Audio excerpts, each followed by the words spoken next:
بسم الله الرحمن الرحيم. لقد جاءكم رسول من أنفسكم عزيز عليه ما عنتم حريص عليكم بالمؤمنين رؤوف رحيم.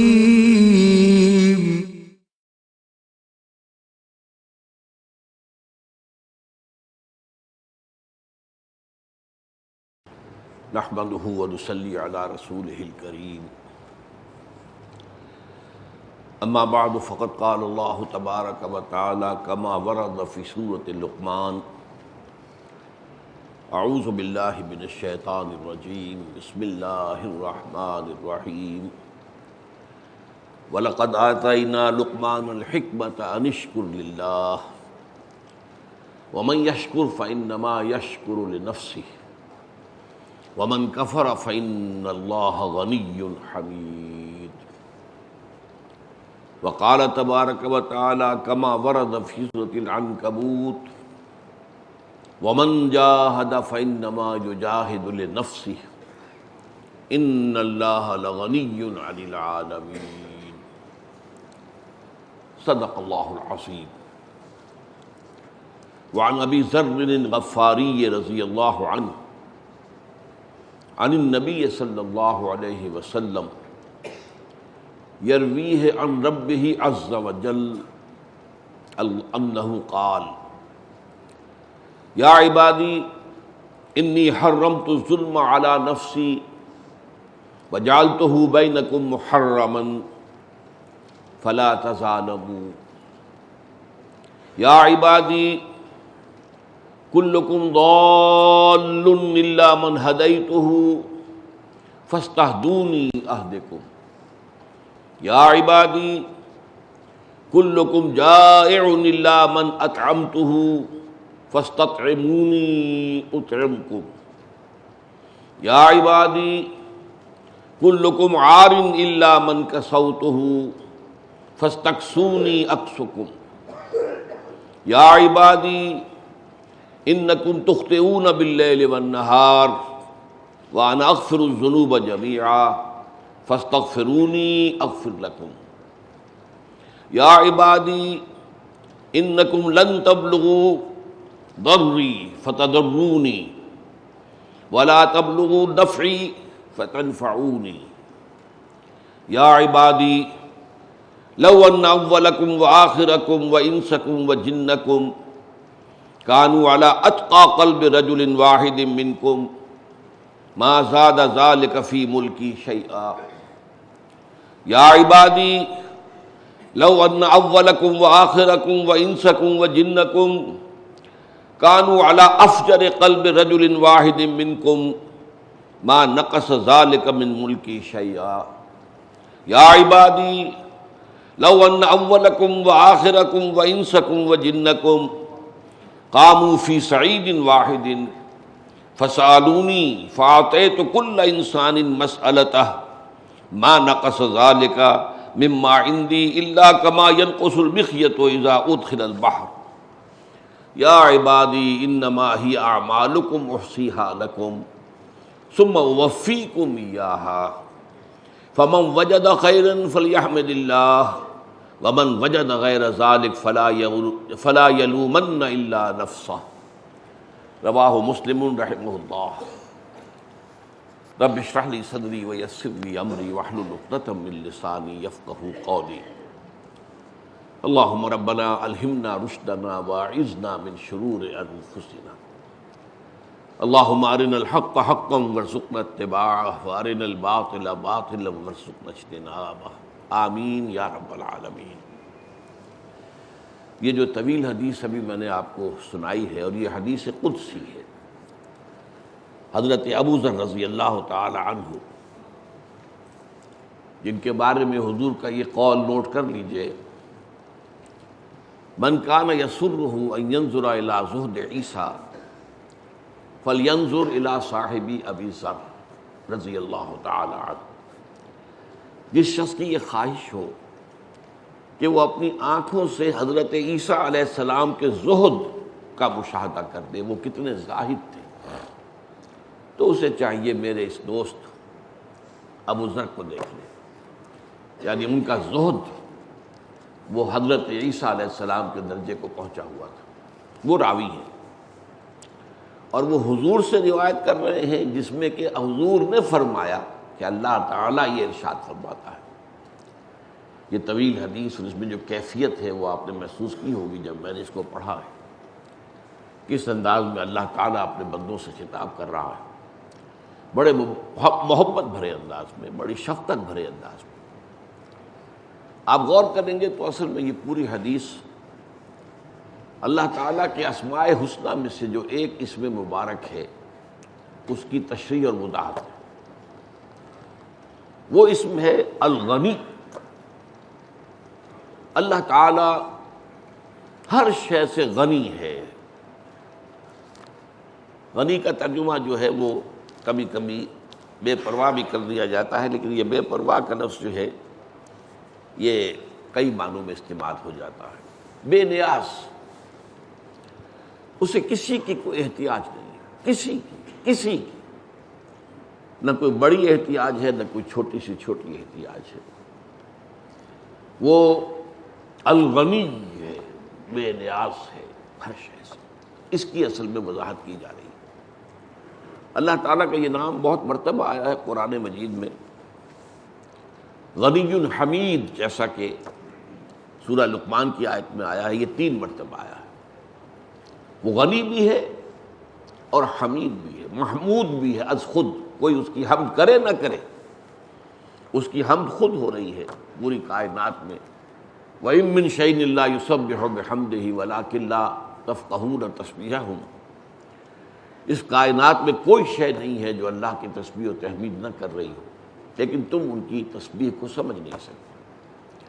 تو یہ ہے غنی حمید۔ غنی حلیم بھی آیا ایک مرتبہ، بے نیاز ہے اور بہت حلیم ہے، تمہارے گناہوں پر فوراً نہیں پکڑتا، تمہیں مہلت دیتا ہے، توبہ کی مہلت دیتا ہے، اصلاح کی مہلت دیتا ہے۔ غنی کریم ہے، غنی ہے اور بہت ہی کریم، بہت ہی مہربان۔ پھر الغنی یہ 8 مرتبہ آیا ہے جیسا کہ ہم نے دیکھا۔ اب پہلے ان 2 آیتوں کا حوالہ دے دوں، جس کا میں نے حوالہ دیا ہے اس کا ترجمہ سامنے آ جائے۔ وَلَقَدْ آتَيْنَا لُقْمَانَ الْحِكْمَةَ أَنِ اشْكُرْ لِلَّهِ۔ ہم نے ہی لقمان کو حکمت عطا کی تھی، دانائی عطا کی تھی کہ کر شکر اللہ کا۔ یعنی دانائی اور حکمت کا جو تقاضا ہے وہ یہ ہے کہ اللہ کا شکر انسان میں پیدا ہو جائے۔ یہ جو رکوع ہے سورہ لقمان کا دوسرا رکوع، یہ ہمارے مطالعہ قرآن حکیم کے منتخب نصاب کا درس نمبر 3 ہے، اور یہ حکمت قرآنی، فلسفہ قرآن، خاص طور پر فلسفہ ایمان، جس کو ہم کہیں گے حکمت اصولی۔ ایک ہے حکمت احکام کی، حکمت فروعی، حکمت تفصیلی، اور ایک حکمت اور فلسفہ ہے ایمان کا، وہ حکمت اصولی۔ تو اس کے ضمن میں یہ بہت جامع مقام ہے قرآن حکیم کا۔ بہرحال اس وقت اس تفصیل میں جانے کا تو موقع نہیں ہے۔ فرمایا ہم نے ہی لقمان کو حکمت عطا کی تھی کہ کر شکر اللہ کا۔ پھر فرمایا جو کوئی شکر کرتا ہے وہ اپنے بھلے کے لیے کرتا ہے، اس میں اللہ کا کوئی فائدہ نہیں، وہ اللہ کی کوئی ضرورت پوری نہیں کر رہا، بلکہ وہ اپنے بھلے کے لیے، اپنے فائدے کے لیے۔ اس کی اپنی شخصیت کا صحیح رخ پر اٹھان ہوگا، اپنی شخصیت صحیح رخ پر پروان چڑھے گی۔ اگر اس میں یہ شکر کا مادہ ہے اللہ کے لیے، تو در حقیقت یہ اس کے اپنی صحت معنوی، صحت باطنی، صحت روحانی کی دلیل ہے۔ وَمَنْ كَفَرَ فَإِنَّ اللَّهَ غَنِيٌّ حَمِيدٌ۔ اور جو کفر کرے، یہاں کفر کے معنی ہے ناشکری کرے۔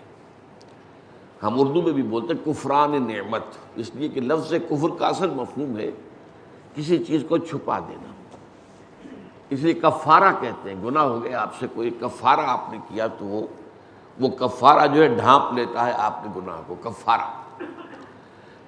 اسی اعتبار سے جو کاشتکار ہے اس کو بھی کفار کہا گیا ہے قرآن مجید میں، اعجب الکفار نباتہ، اس لیے کہ وہ بھی بیج کو زمین میں چھپاتا ہے، زمین میں ڈالتا ہے، زمین میں وہ چھپتا ہے، تو پھر وہ پودا بن کر نکلتا ہے۔ تو کفر، اب جب ظاہر ہے کہ اللہ تعالیٰ کی اگر نعمتوں پر احساس شکر قلب میں پیدا ہو اور ایک آدمی دبا دے اس کو، زبان سے ادا نہ کرے، تو یہ کفران نعمت ہے۔ اور اگر اللہ تعالیٰ کی توحید اور اللہ کے وجود کی گواہی انسان کے باطن میں سے ابھرے اور انسان اس کو دبا دے تو یہ کفر ہے۔ تو بات فرمایا ومن کفر فإن اللہ غنی حمید، جو کوئی کفر کرتا ہے، ناشکری کرتا ہے، کفران نعمت سے کام لیتا ہے، تو اللہ تو غنی ہے، اس سے تو کسی کی احتیاج نہیں ہے، وہ بے نیاز ہے، وہ اپنا بیڑا غرق کر رہا ہے، اپنی تباہی مول لے رہا ہے، اپنی عاقبت برباد کر رہا ہے۔ اللہ تو محمود ہے، کوئی اس کی حمد کرے نہ کرے۔ اور حمد کے بارے میں بھی بہت مرتبہ میں نے بتایا ہے کہ عام طور پر ہمارے ذہن میں ہے حمد کا ترجمہ تعریف، ثنا۔ حمد کا اصل مفہوم ہے شکر، کل شکر، کل ثنا، کل تعریف اللہ کے لیے۔ اس لیے کہ آپ دیکھتے ہیں کہ جو ہمیں جو دعائیں تلقین کی گئی ہیں ان میں شکر کے مقام پر حمد آتا ہے۔ آپ بھوک محسوس کر رہے تھے، نقاہت محسوس کر رہے تھے، اللہ نے آپ کو کھانا دیا، اب آپ کے اندر قوت جو ہے، وہ آپ کی انرجیز جو ہے وہ دوبارہ ظاہر ہو گئی۔ اب آپ کیا کہتے ہیں؟ الحمدللہ الذی اطعمنی وسقانی وجعلنی من المسلمین۔ کل شکر اس اللہ کا ہے کہ جس نے مجھے کھلایا اور پلایا اور مجھے مسلمانوں میں سے پیدا کیا، یہ شکر کا مقام ہے۔ اسی طرح صبح آنکھ کھلتے ہی الحمدللہ الذی احیانی بعد ما اماتنی والیہ النشور، کل شکر اس اللہ کا ہے جس نے مجھے دوبارہ زندگی عطا کی اس کے بعد کہ مجھ پر موت طاری ہو گئی تھی۔ نیند جو ہے وہ موت کی بہن ہے، اس میں انسان کا شعور جاتا رہتا ہے، موت میں جو ہے اس کی جان چلی جاتی ہے، لیکن یہ کہ یہ ایک دوسرے کے بہت قریب ہیں۔ اسی لیے صبح کی جو آنکھ کھلتے ہی جو دعا آ جانی چاہیے زبان پر، الحمدللہ الذی احیانی بعد ما اماتنی والیہ النشور۔ دوسری آیت میں نے آپ کے سامنے رکھی، وہ اس اعتبار سے بہت اہم ہے۔ ایک تو اللہ کا شکر ہے کہ اللہ کے احکام پر انسان چلے، نماز پڑھے، روزہ رکھے، یہ تمام احکام جو ہیں ان کو بجا لائے، حرام سے بچے، حلال پر اتفاق کرے، یہ ایک لیول ہے۔ ایک اس سے اوپر کا معاملہ ہے، اللہ کے لیے جہاد کرنا، تن من دھن لگا دینا اللہ کی عظمت کے لیے، اللہ کی کبریائی کے لیے، اللہ کی حکومت اس کو ریسٹور کرنے کے لیے۔ جیسے کہیں کسی بادشاہ کے خلاف بغاوت ہو جائے تو اب جو اس بادشاہ کے وفادار لوگ ہیں وہ کوشش کرتے ہیں کہ وہ ریسٹور ہو جائے، بادشاہ کی بادشاہت ریسٹور ہو جائے۔ تو آج پوری دنیا میں اللہ کے خلاف بغاوت ہے۔ آج آپ کو معلوم ہے کہ دنیا بھر میں سیکولرزم کا اصول مسلم ہے سب کے نزدیک، اور یہ سب سے بڑی بغاوت ہے جو تاریخ انسانی میں اللہ کے خلاف ہوئی۔ پہلے کیا ہوتا تھا؟ صرف یہ کہ ایک بڑے خدا کے ساتھ کچھ چھوٹے چھوٹے خدا بھی نتھی کر دیے، اس بڑے خدا کا انکار کبھی نہیں ہوا دنیا میں، لیکن چھوٹے چھوٹے خدا، اللہ کو بھی مانتے تھے، آلہہ کو بھی مان لیتے تھے۔ ہندوستان میں مہادیو کو بھی مانتے تھے اور دیویوں اور دیوتاؤں کو بھی مانتے تھے۔ یورپ میں گاڈ بڑے جی سے ایک ہی تھا ہمیشہ، اور اس کی صفات کیا تھی؟ اومنی پوٹنٹ، اومنیشینٹ، اومنی پریزنٹ، علی کل شیء قدیر، بکل شیء علیم، اور ہر جگہ موجود۔ ہاں گاڈز اینڈ گاڈیسز، لیکن وہ چھوٹے جی سے لکھا جاتا تھا، یہ بے شمار تھا۔ یہ بغاوت کہ اللہ کو یا مہادیو کو یا جو بھی گاڈ ہے جس کو بھی تم نے سمجھا ہے، جس نام سے بھی پکار رہے ہو، اس کو انسان کی اجتماعی زندگی سے خارج کر دیا جائے۔ جیسے ہندوؤں میں ہے کہ بت انہوں نے رکھا ہوا، مندر میں جاتے ہیں اور سجدہ کر لیتے ہیں، اس سے دنڈوت کرتے ہیں، کچھ چڑھاوا چڑھاتے ہیں. اسی طرح اللہ کو ہم نے مسجد میں محدود کیا ہوا ہے. یہاں آتے ہیں رکوع و سجود کر لیتے ہیں. باہر جا کر تو ہم اللہ کو اللہ نہیں مانتے. ہماری پارلیمنٹ نہیں مانتی, ہماری عدالتیں نہیں مانتی. ہوا کرے اللہ کا حکم, ہم تو جو بھی قانون ہے دیوانی اور فوجداری اس ملک کا, اس کے مطابق فیصلے کریں گے. اور بنیادی طور پر اس پورے قانون کا ڈھانچہ رومن لا کے اوپر تیار ہوا ہے. اس حوالے سے اللہ کو بے دخل کیا جانا یہ سب سے بڑی بغاوت ہے. اب اس کو ریسٹور کرنے کے لیے کہ اجتماعی نظام بھی اللہ کے تحت آ جائے, یہ جہاد کوئی شخص کر رہا ہے. اب یہ بہت اونچا کام ہے جہاد. یہ تمام جو بھی افعال ہو سکتے ہیں انسان کے, ان میں سب سے اونچی شے ہے. لیکن اس کے بارے میں بھی فرما دیا, یہ سورہ عنکبوت کی آیت ہے, وَمَنْ جَاهَدَ فَإِنَّمَا يُجَاهِدُ لِنَفْسِهِ إِنَّ اللَّهَ لَغَنِيٌّ عَنِ الْعَالَمِينَ. جو کوئی بھی جہاد کرتا ہے ہماری راہ میں, جان اور مال کھپاتا ہے, مشقتیں کرتا ہے, ایثار کرتا ہے, مصیبتیں برداشت کرتا ہے, وَالصَّابِرِينَ فِي الْبَأْسَاءِ وَالضَّرَّاءِ وَحِينَ الْبَأْسِ, انہیں بھی کبھی یہ خیال نہ آ جائے کہ وہ ہم پر کوئی احسان کر رہا ہے. انہیں کبھی یہ خیال نہ آ جائے کہ ہماری کوئی ضرورت اس کے ذریعے سے پوری ہو رہی ہے. اسے کبھی یہ خیال نہ آ جائے کہ کوئی ہماری کیفیت کے اندر بگاڑ پیدا ہو گیا جسے وہ درست کر رہے ہیں. معاذ اللہ. جو جہاد کر رہا ہے وہ اپنے لیے کرتا ہے, اپنے بھلے کے لیے. اس کا سارا اجر و ثواب اسی کو ملے گا. اس کی عاقبت جو ہے وہ سنورے گی. اللہ تعالیٰ کے ہاں اس کو بلند سے بلند تر جو ہے مقامات جو ہیں جنت میں حاصل ہوں. تو گویا کہ ہر اعتبار سے اللہ تعالیٰ کے غنی ہونے کا تصور قرآن مجید دیتا ہے کہ مخلوق میں سے کوئی بھی کسی بھی درجے میں کسی اعتبار سے یہ نہ سمجھے کہ اللہ تعالیٰ کسی شے کا محتاج ہے. اب آئیے اس حدیث کو ہم پڑھتے ہیں. اس میں سب سے پہلے بات وہ ہے جو انسانی معاملات کی درستی کے لیے, اس لیے کہ ہمارے دین میں عبادات اور عبادات کے ساتھ معاملات, عام مذہبی ذہن جو ہے وہ عبادات کو زیادہ اہمیت دیتا ہے. نماز روزہ اس کے بارے میں ذرا کمی بیشی ہو جائے تو بہت حساس ہوتے ہیں ہم. جن لوگوں کے نزدیک رفع یدین وہ سمجھتے ہیں کہ ضروری ہے, وہ جو نہیں کر رہے ہوتے ان کی طرف سے بہت دل کے اندر جو ہے وہ ایک بہت محسوس کرتے ہیں. تو نماز روزے کے بارے میں تو ہم بہت حساس, معاملات کے بارے میں نہیں. حالانکہ اہم تر چیز جو ہے دین کے اعتبار سے وہ معاملات ہیں. اس لیے کہ تم اگر ایک دوسرے پر کوئی زیادتی کرو گے تو اس زیادتی کو اللہ معاف نہیں کر سکتا, بلکہ یہ کہ اس کو تمہیں ہی کسی نہ کسی حیثیت سے کمپنسیٹ کرنا پڑے گا. قیامت کے دن تمہاری کوئی نیکیاں اس کے حوالے کر دی جائیں گی. اگر تمہاری نیکیاں کم ہو جائیں گی تو ان کے گناہ تمہارے حساب میں درج ہو جائیں گے. لیکن یہ کریڈٹ ڈیبٹ ہو کر رہے گا. ہاں عبادات کی کمی اللہ غنی ہے, اللہ تعالیٰ عبادات کی کمی جو ہے اسے معاف فرماتا ہے, یہ اس کا حق ہے. اور وہ بہت بلند و بالا ہے کہ اپنے حق کے بارے میں آپ سے جھگڑے. ہاں یہ کہ تمہارے ایک دوسرے پر اگر کوئی تعدی, کوئی ظلم, کوئی حق تلفی, کوئی زیادتی ہوئی تو پھر اس کے بارے میں پکڑ ہو جائے گی. سب سے پہلی بات وہ کہی ہے, یا عبادی انی حرمت ظلم علیہ علی نفسی, اے میرے بندو میں نے ظلم کو اپنے اوپر حرام ٹھہرا لیا ہے.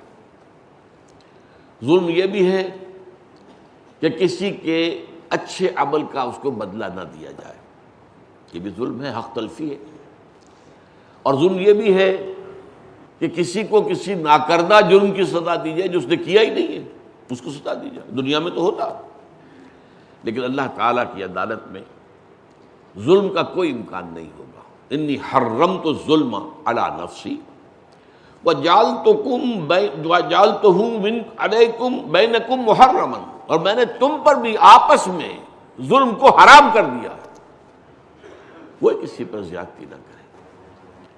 کسی کے بارے میں سوء ظن کر رہے ہو یہ بھی زیادتی کر رہے ہو جب تک کہ تمہارے پاس کوئی ثبوت نہ. کسی کی غیبت کر رہے ہو, بہت بڑا ظلم کر رہے ہو. ایسا کر رہے ہو جیسے کہ گویا اپنے بھائی کا گوشت کھا رہے ہو, نوچ نوچ کر, مردہ بھائی کا. ایحب احدکم ان یاکل لحم اخیہ میتا فکرہتموہ، اسی طرح کسی کا مال مار لیا ہے آپ نے، حق تلفی کی ہے، کسی کو دھوکہ دے کر کوئی شے فروخت کر دی ہے زیادہ دام میں، کسی اپنی بہنوں کی ماں کا حصہ جو ہے جو وراثت میں تھا وہ ہڑپ کر دیا ہے، کھا گئے، یہ ظلم۔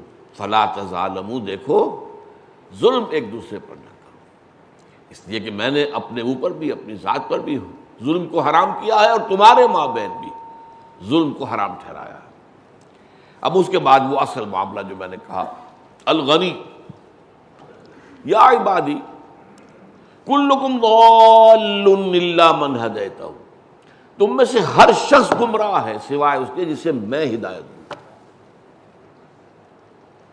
انسان کو اگر ہدایت نصیب ہو جائے، یہ ہدایت بھی ایک کلی ہدایت ہے کہ اللہ تعالیٰ نے اسلام ایمان کی طرف ہمیں ہدایت دے دی، پھر ایک جزوی ہدایت ہوتی ہے، ہر قدم کے اوپر ہم ایک چوراہے پر آ جاتے ہیں، یہ کریں یا یہ کریں یا یہ کریں یا یہ کریں، تو اللہ تعالیٰ جو ہے ہدایت دیتا ہے۔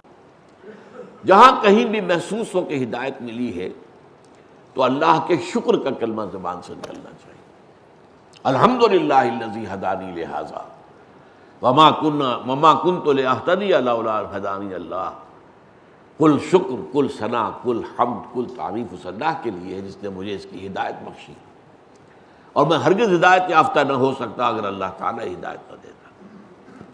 یا عبادی کلکم ضال الا من ہدیت فاستہدونی اہدکم، بس مجھ سے ہدایت طلب کرتے رہا کرو، میں تمہیں ہدایت دوں گا، طلب کرو۔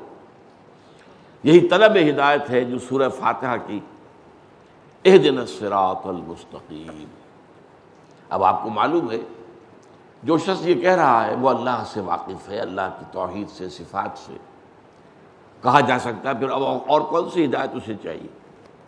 یوم قیامت کو بھی مانتا ہے، اللہ کی رحمانیت کو مانتا ہے، رحیمیت کو مانتا ہے، مالک یوم الدین ہونے کو مانتا ہے، اور کہہ رہا ہے ایاک نعبد و ایاک نستعین، لیکن ہر قدم پر عمل کے میدان میں انسان دو راہے پر آ جاتا، اور بسا اوقات باریک سا فرق ہوتا، جیسے کہ تکبر اور عزت نفس، بڑا باریک سا فرق ہے۔ ہو سکتا ہے کوئی شخص اپنی عزت نفس کے اعتبار سے کوئی طرز عمل اختیار کر رہا ہو، دیکھنے والے یہ سمجھیں کہ اس میں تکبر ہے، لیکن معاملہ انسان کی اپنی نیت کے حوالے سے اللہ کے ہاں آئے گا۔ یا عبادی کلکم جائع الا من اطعمتہ، میرے بندو تم میں سے ہر شخص بھوکا ہے سوائے اس کے کہ جسے میں کھلاؤں، میں خوراک دوں، میں طعام دوں، میں غذا دوں، میں رزق دوں، فاستطعمونی اطعمکم، تو مجھ ہی سے مانگا کرو، کھانے کے لیے مجھ سے مانگا کرو، مجھ سے طلب کیا کرو، رزق کی طلب مجھ سے کیا کرو، میں دوں گا۔ اس کے بعد آ جائے گا میرے خزانوں میں کوئی کمی نہیں ہے، میں دوں گا۔ یا عبادی کلکم عار الا من کسوتہ، اے میرے بندو تم سب کے سب ننگے ہو، عریاں ہو، سوائے اس کے جسے میں لباس عطا کرتا ہوں، فاستکسونی اکسکم، تو مجھ سے لباس طلب کرو، مجھ سے مانگو تو میں تمہیں لباس دوں گا۔ یا عبادی انکم تخطئون باللیل والنہار، اور اے میرے بندو تم تو دن رات خطائیں کرتے ہو، تم سے تقصیرات ہوتی ہیں، کوتاہیاں ہوتی ہیں، گناہ سرزد ہوتے ہیں، انکم تخطئون باللیل والنہار، رات اور دن، جیسے کہ ایک حدیث میں آتا ہے کل بنی آدم خطاؤون، خطاء انتہائی خطا کار، یہ مبالغے کا صیغہ ہے، فعال، قہار، یہ وزن جو آتا ہے یہ مبالغے کے لیے آتا ہے۔ کلکم تخطئون باللیل والنہار، تم سب کے سب خطا کار ہو، انتہائی خطا کار، اور میں جو خطا کار جو توبہ کر لیں، وہ توابون جو ہیں ان میں سے وہ یقیناً بہتر لوگ ہیں، وہ اللہ کو پسند ہے، توبہ کرنے والے۔ فرمایا وَأَنَا أَغْفِرُ الذُّنُوبَ جَمِيعًا، تم گناہ کرتے ہو دن رات اور میں تمام گناہوں کو معاف کرتا ہوں، فاستغفرونی اغفر لکم، تو مجھ سے مغفرت چاہو، اللہم اغفر لنا وارحمنا، اللہم اغفر لنا وارحمنا، واہدنا وارزقنا فاستغفرونی اغفر لکم، مجھ سے معافی چاہو، استغفار کرو، میں تمہیں معاف کر دوں گا۔ یا عبادی انکم لن تبلغوا ضرری فتضرونی شیئا، اے میرے بندو تم مجھے کوئی نقصان نہیں پہنچا سکتے، تمہاری یہ حیثیت ہی نہیں ہے کہ تم مجھے کوئی نقصان پہنچا سکتے، تم کفر کرو میرا تو کچھ نقصان نہیں، تم میری جناب میں گستاخیاں کرو میرے لیے کوئی وہ کمی کا باعث نہیں ہو جاتی، لہذا انکم لن تبلغوا ضرری فتضرونی ولن تبلغوا نفعی فتنفعونی، نہ ہی تم مجھے کوئی نفع پہنچا سکتے ہو، نہ پہنچ سکتے ہو میرے نفع کو کہ مجھے نفع پہنچاؤ۔ وہی الغنی بے نیاز ہے، اسے کسی کی احتیاج نہیں۔ اب اس کے بعد جو الفاظ آ رہے ہیں وہ کلائمیکس ہے۔ یا عبادی لو ان اولکم وآخرکم وانسکم وجنکم کانوا علی اتقى قلب رجل واحد منکم ما زاد ذلک فی ملکی شیئا، اے میرے بندو اگر تمہارے سب اگلے اور پچھلے اور انسان اور جن سب کے سب، اگر تم میں سے کوئی شخص جو سب سے زیادہ متقی ہو سکتا ہے جس کا قلب ویسے بن جاؤ، ما زاد ذلک فی ملکی شیئا، اس سے میری سلطنت میں کوئی اضافہ نہیں ہو جائے۔ سمجھئے اس کو، اگر تم سب کے سب پوری نوع انسانی، پہلے بھی پچھلے بھی، جن بھی اور انس بھی، سب کے سب ابو بکر بن جائیں رضی اللہ تعالیٰ، میری سلطنت میں تو کوئی اضافہ نہیں ہو جائے گا۔ یہ ہے وہ الغنی، غنی عن العالمین۔ یا عبادی لو ان اولکم وآخرکم وانسکم وجنکم کانوا علی اتقى قلب رجل واحد منکم ما زاد ذلک فی ملکی شیئا۔ یا عبادی لو ان اولکم وآخرکم وانسکم وجنکم کانوا علی افجر قلب رجل واحد منکم ما نقص ذلک من ملکی شیئا۔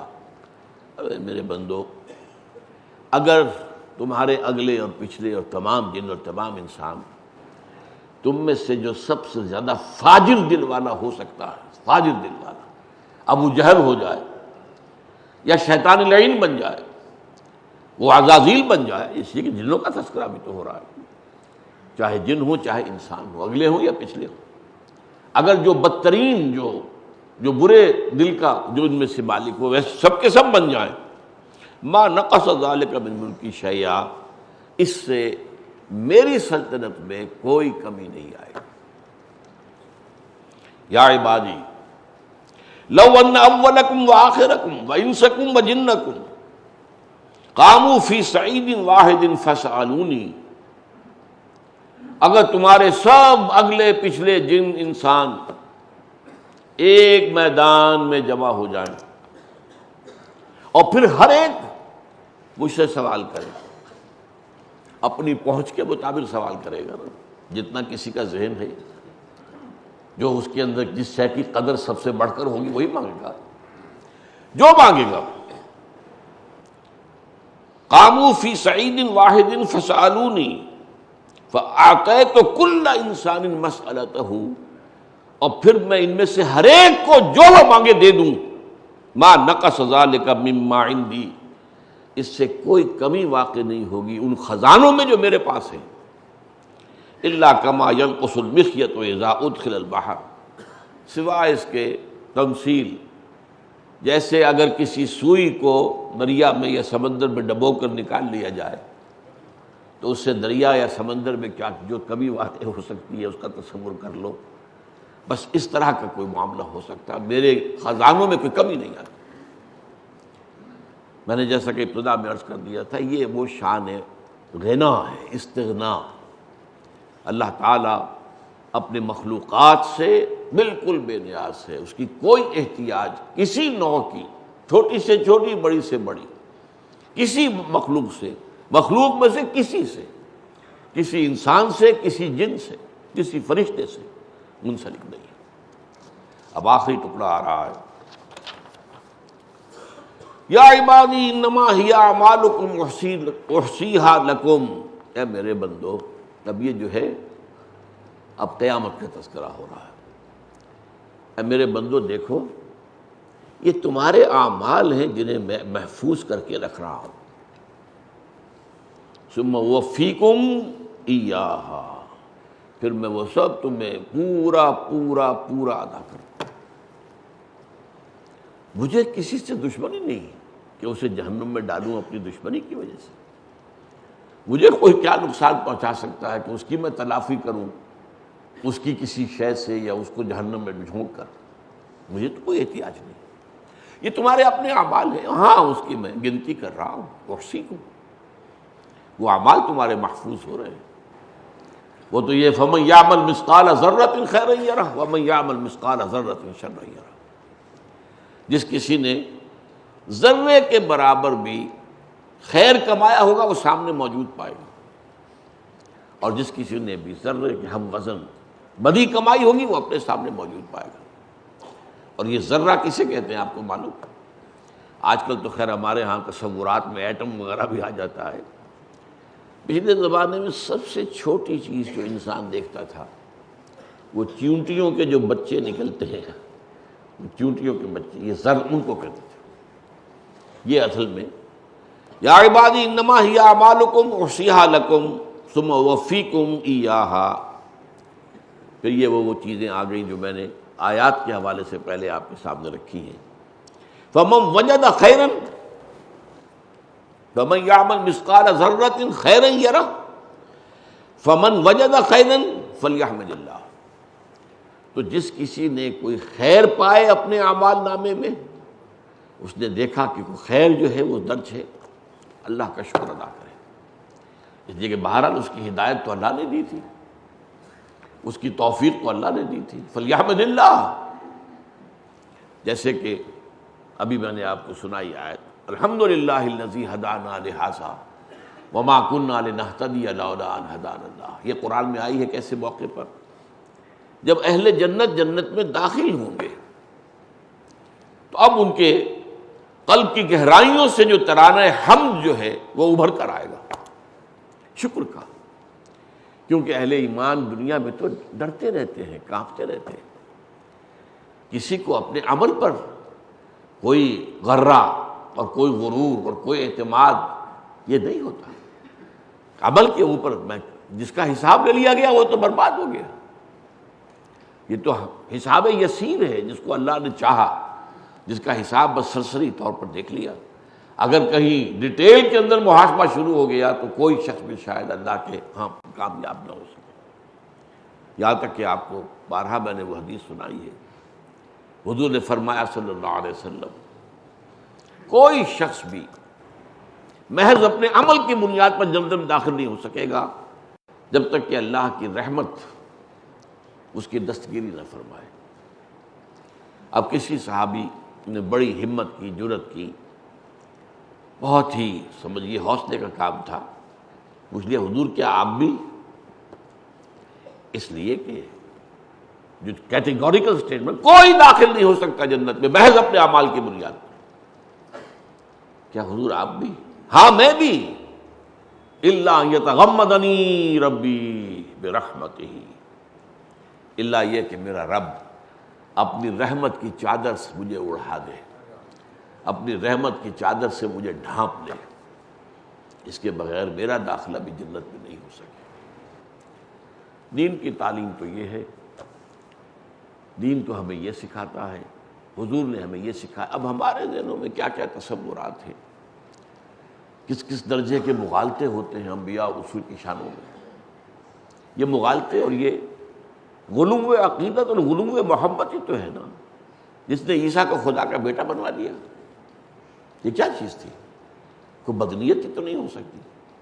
محبت کا غلو ہے، عقیدت کا غلو ہے، حد سے بڑھ جانے والا. اسی نے حضرت علی کو خدا بنوا دیا. یہ تو اس دین کو اللہ نے محفوظ رکھنا تھا قیامت تک. لہذا یہ گستاخی حضور کی شان میں کسی نے نہیں کی کہ حضور کو قرار دیا گیا ہو اللہ کا اوتار. نہیں، وہ اشعار میں کوئی نعتوں پہ بات آ جائے وہی جو مستوی عرش ہے خدا ہو کر اتر پڑا وہ مدینے میں مصطفیٰ ہو کر. یہ کس کے بارے میں یہ وضاحت کر دوں، میں پہلے اپنے کسی درسوں میں کہتا رہا ہوں کہ شاید یہ مولانا احمد رضا خان صاحب کا شعر ہے، لیکن نہیں، کسی اور صاحب کا ہے یہ. لیکن یہ کہ بہرحال اس سے سامنے آتا ہے معاملہ کہ یہ بھی باتیں جو ہے، لیکن یہ شاعروں کا معاملہ ہے، شعروں میں تو غلو ہوتا ہے. فی کل واد یہیمون، وہ جو قرآن مجید میں جو فرمایا گیا ہے، اور اس سے کوئی بڑے سے بڑا شاعر بھی اس سے بچا ہوا نہیں. تو اس اعتبار سے حضرت علی کو خدا ماننے والے پیدا ہوئے، آج بھی موجود ہیں. اور واقعہ یہ ہے کہ اگرچہ ویسے تو دروزی اور علوی وغیرہ کچھ لوگ ہیں جو شام لبنان وغیرہ کے اندر ہیں، وہ اب بھی وہی ہیں جن کا عقیدہ ہے کہ علی اللہ ہی کی شکل، اللہ ہی کے اوتار کی حیثیت رکھتے ہیں، علی اللہ ہے. عبداللہ ابن سبا نے یہ فتنہ جو ہے کھڑا کیا تھا. یہ میں صرف اس اعتبار سے بتا رہا ہوں کہ حضرت علی کی کیا حیثیت ہے حضور کے مقابلے میں. حضور کو اللہ نے محفوظ رکھا اس لیے کہ آپ کے ساتھ سارا دین کا معاملہ آپ کے ساتھ وابستہ ہے. وہ مصطفیٰ پر رساں خیش را کے دی ہموس، اگر بعور رسیدی تمام بولا حدیث. تو حضور کے ایک صحابی کو، اور حضور نے ان کی تربیت فرمائی، تزکیہ فرمایا، گود میں پلے ہیں حضور کے، حضرت علی رضی اللہ تعالیٰ. ان کو تو یہ گستاخی ہے جو کی گئی ہے، لیکن یہ ہے کہ اللہ کے بچایا ہے اپنے نبی صلی اللہ علیہ وسلم کو اس سے. لیکن یہ سب کیا ہے؟ غلو، عقیدت کا غلو، محبت کا غلو. یہی غلو ہمارے ہاں بھی چلا آ رہا ہے. بہرحال فطرت جو انسان کی ہے اور سرشت جو ہے وہ تو بدلتی نہیں ہے. انسان جیسے پہلے جس طرح کی گمراہیوں میں مبتلا ہوئے ہیں ایسے ہی آج بھی ہو رہے ہیں. حدیث میں تو حضور نے فرما دیا ہے کہ تم ان تمام راستوں پر چلو گے جن پر تم سے پہلے کی امتیں چلی ہیں، یہاں تک کہ اگر وہ گوہ کے بل میں گھسی تم بھی گھسو گے. اور اگر ان میں سے کوئی بدبخت ایسا اٹھا جس نے اپنی ماں کے ساتھ بدکاری کی ہوگی تو تم میں سے بھی کوئی نہ کوئی شقی ایسا اٹھے گا. صحابہ نے پوچھا حضور کیا اہل کتاب مراد ہیں، یہود و نصارہ؟ فمن، اور کون؟ تم سے پہلے کی امت وہی تو تھے نا، وہ امت مسلمہ تھے. کہ ہم اس زوم میں نہ رہے کہ ہم ہی امت مسلمہ ہیں. وہ جو ایک غالب نے کہا تھا کہ ریختہ کے ایک تم ہی استاد نہیں ہو غالب. سنتے ہیں اگلے زمانے میں کوئی میر نہیں تھا، میر بھی بہت بڑا شاعر تھا. اسی طرح ہم ہی امت مسلمہ نہیں ہیں. ہم سے پہلے یہود، اور نوٹ کیجئے قرآن میں 4 مقامات پر یہ ہے یہودیوں کے بارے میں کہ ہم نے انہیں تمام انسانوں پر فضیلت دی. 2 مرتبہ تو آپ کو بھی یاد ہوگا، سورہ بقرہ تو بہت کافی لوگوں کے ذہنوں میں ہوتی ہے. 6 رکوع کی پہلی آیت، 15ویں رکوع کی پہلی آیت، یا بنی اسرائیل اذکروا نعمتی التی انعمت علیکم وانی فضلتکم علی العالمین. میں نے تمہیں تمام جہان والوں پر فضیلت دی. لیکن ان میں گمراہیاں پیدا ہوئی. ان کی ایک گمراہی تو وہ ہے جس سے کہ اللہ نے اپنی کتاب کو محفوظ رکھا کہ انہوں نے کتاب میں تحریفات کی. اللہ تعالیٰ نے چونکہ حفاظت اپنے ذمے لے لی قرآن مجید کی، تو اس گمراہی سے تو امت بچی ہوئی. لیکن یہ نوٹ کر لیجئے کہ یہ حفاظت صرف متن قرآن کو حاصل ہے. ترجموں میں تحریفیں ہوئی ہیں، ڈٹ کر ہوئی ہیں. تفسیروں میں تحریفیں ہوئی ہیں اور ڈٹ کر ہوئی ہیں. خود بدلتے نہیں، قرآن کو بدل دیتے ہیں. وہ بدل دینا قرآن کا جو ہے وہ قرآن کے متن کے اندر تبدیلی کوئی نہیں آ سکتی. انا نحن نزلنا الذکر وانا لہ لحافظون. اللہ تعالیٰ کی حفاظت خصوصی ہے. ورنہ نوٹ کر لیجئے اگر یہ حفاظت تورات کی اور انجیل کی بھی اللہ اپنے ذمے لے لیتا تو کیا ان میں کوئی تحریف ہو سکتی تھی؟ اور اگر اللہ نے خاص اپنی حفاظت میں قرآن کو نہ لے لیا ہوتا تو کیا ہم چھوڑ دیتے قرآن میں تحریف کی ہو؟ تو ظاہر بات ہے کہ جیسے فن عرض کیا حضور نے فرمایا جن راستوں پر بھی پچھلی امتیں چلی ہیں تم بھی چلو گے. اور اس کے لیے مثالیں، اگر وہ گوہ کے بل میں گھسے تو تم بھی گھسو گے. اور اگر ان میں سے کوئی بدبخت ایسا اٹھا جس نے اپنی ماں کے ساتھ بدکاری کی تو تم میں سے بھی کوئی شقی ایسا اٹھے گا۔ تو یا عبادی انما ہی اعمالکم احصیھا لکم، اے میرے بندو یہ تمہارے اعمال ہیں جو میں حفاظت سے جن کا حساب رکھا ہوا ہے میں نے۔ ثم اوفیکم ایھا، وفا یوفی پورا پورا کر دینا اور پورے اہتمام سے کر دینا۔ اوفا یوفی کے معنی بھی یہی ہے، پورا دینا، یہ باب افعال سے، لیکن باب افعال کے مقابلے میں باب تفعیل کے اندر بہت وزن ہوتا ہے، رفتہ رفتہ رفتہ رفتہ پورا پورا پورا پورا کر دینا۔ وفیکم ایھا، یہ تمہارے اعمال ہیں جو میں تمہارے پورے پورے بلا کم و کاست تمہیں عطا کر دوں گا، تمہیں دے دوں گا۔ فمن وجد خیرا فلیحمد اللہ، تو جو کوئی اپنے اعمال نامے میں خیر پائے وہ اللہ کی حمد کرے۔ اللہ نے توفیق دی تھی، اللہ ہی کے فضل و کرم سے تم نے وہ کام کیے تھے۔ ومن وجد غیر ذلک، اور جو کوئی اس کے سوا، اس کے برعکس چیز پائے، شر پائے، بدی پائے، برائی پائے، فلا یلومن الا نفسہ، تو وہ کسی کو ملامت نہ کرے سوائے اپنے نفس کے۔ اس کا کمانے والا وہ خود ہے، یہ اس کے اپنے اعمال ہیں، کسی اور کے اوپر نہ دھرے، بلکہ اس کی پوری ذمہ داری اسی کو قبول کرنی ہوگی۔ یہ حدیث جو طویل ہے، اور جیسا کہ میں نے عرض کیا تھا، یا عبادی یا عبادی یا عبادی کی تکرار جس کیفیت سے اس حدیث میں ہوئی ہے، اس میں اللہ تعالیٰ کی جو شفقت ہے، عبادی ہے میرے بندو، قرآن مجید میں آیا ہے نا، ما یفعل اللہ بعذابکم، اللہ کو کیا لینا ہے تمہیں عذاب دے کر، ان شکرتم، اگر تم شکر کی روش اختیار کرو تو اللہ کو تمہیں عذاب دے کر، اللہ تعالیٰ جو ہے وہ اس طرح کا نہیں ہے کہ جسے کسی کو جو کسی کو تکلیف دے کر اور کوئی خوشی حاصل ہوتی ہے۔